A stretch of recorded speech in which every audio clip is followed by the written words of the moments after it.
তো আমাদের IOB BC অ্যাপে কি কি আপডেট আছে, আমাদের টোটাল সিএসপিতে 41টা সার্ভিস হয়। তার মধ্যে আমরা আইওবি বিসিতে সব সার্ভিস পাই না, যে যে সার্ভিসগুলো পাই সেগুলোই আজকে তোমাদেরকে দেখাবো।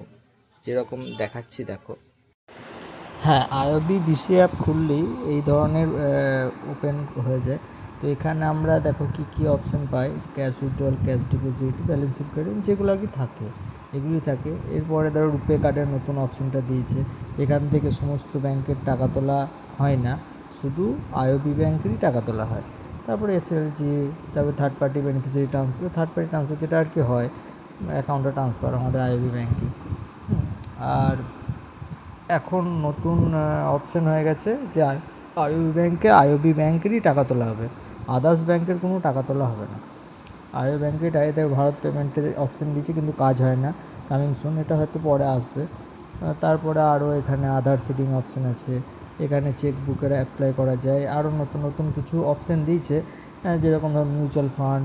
হ্যাঁ, তারপরে এখানে আর একটা ভালো অপশন দিয়েছে, সেটা হচ্ছে পাসবুক প্রিন্টিং, সেটা এখনও শুরু হয়নি। রিকেওয়াইসি, অ্যাকাউন্ট আপডেট, অনেক কিছু অপশন দিয়েছে। এই টোটাল আপডেট যা যা আপডেট দিয়েছে তার মধ্যে সব কাজ করে না, এপিআই কাজ হয়, অ্যাকাউন্টে ডেবিট কার্ড ব্লক হয়, এগুলো হয়।